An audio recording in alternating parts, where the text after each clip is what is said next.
Welcome to an exciting night at the museum. A rotating LED sphere projects colorful patterns on the exhibits, and pop music plays in the background.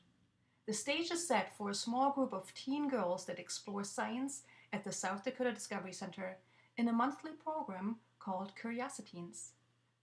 Hi, I'm Rhea Waldman, Education Director and CuriosiTeens instructor in the heart of South Dakota. Life is very special in Pierre. South Dakota is in many ways a unique gem in the middle of rolling hills, waving grass of the endless prairie, with the Missouri River glistening in the sun. Here, life is peaceful. A very different sight than in Germany, where I grew up. Having experienced the stark difference, I wanted to make the kids in South Dakota aware of what they have, why they should cherish it, and how they can protect it. I used a combination of different resources to introduce our human story, comparing South Dakota to Germany through observation of images, maps, and data. I want to instill responsibility for our environment while leaving the students with a sense of empowerment, knowing not all is lost, and they have the power to shape the world they live in. We started our activity by focusing on geographic literacy, learning about different kinds of maps, locations, and coordinates. To understand the idea of GIS, the girls solved a puzzle and used clues to figure out what the picture showed and where this picture might be taken from. We used their observation that rivers are not always blue and forests are not always green to talk about the use of color in GIS images to highlight and display different features and data. The girls compared image pairs from USGS Earth shots to learn what GIS data can be used for and how places can change over time. Creating two different tabletop maps from Europe and the United States helped the girls understand relative sizes of maps and scale by using their hands to measure distances. The girls were prompted to place their name tag on a specific location on the map. Then one girl started an inquiry by clicking another girl, and she explained why she had chosen that particular place. They were very curious and inquisitive when we shared stories from different places around the world. It was a joy to see how learning about different cultures and seeing the similarities and differences opened their mind and expanded their worldview.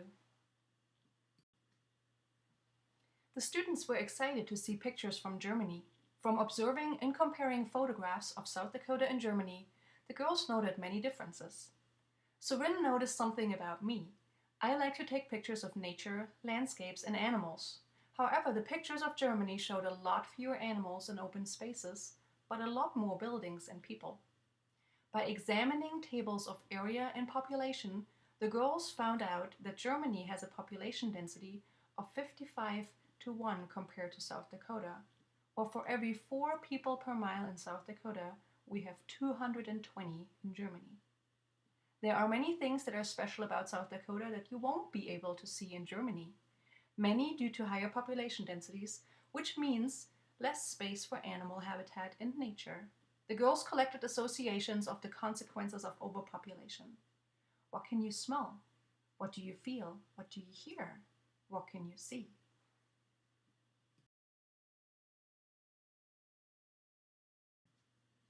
Joelle Satori's video about the photo art project shows one of the consequences of overpopulation and habitat loss, species extinction. Some of the comments in response to the video struck me. Charlie noticed that those pictures couldn't have been taken in nature, but must have been taken in captivity, and she did not like this observation. All of the girls were sad that there were so many amazing animals that are endangered. Abby mentioned that she doesn't even want to think about this because it makes her so upset and leaves her feeling defeated and powerless. When I inquired, she said there is nothing we can do anyways, and all of those animals are just going to die. This deep frustration shocked me but also resonated with me. It was a great moment to make a real impact and empower the girls. Every single person can make a difference, and we have the power to change our world. The mood changed completely after this discussion.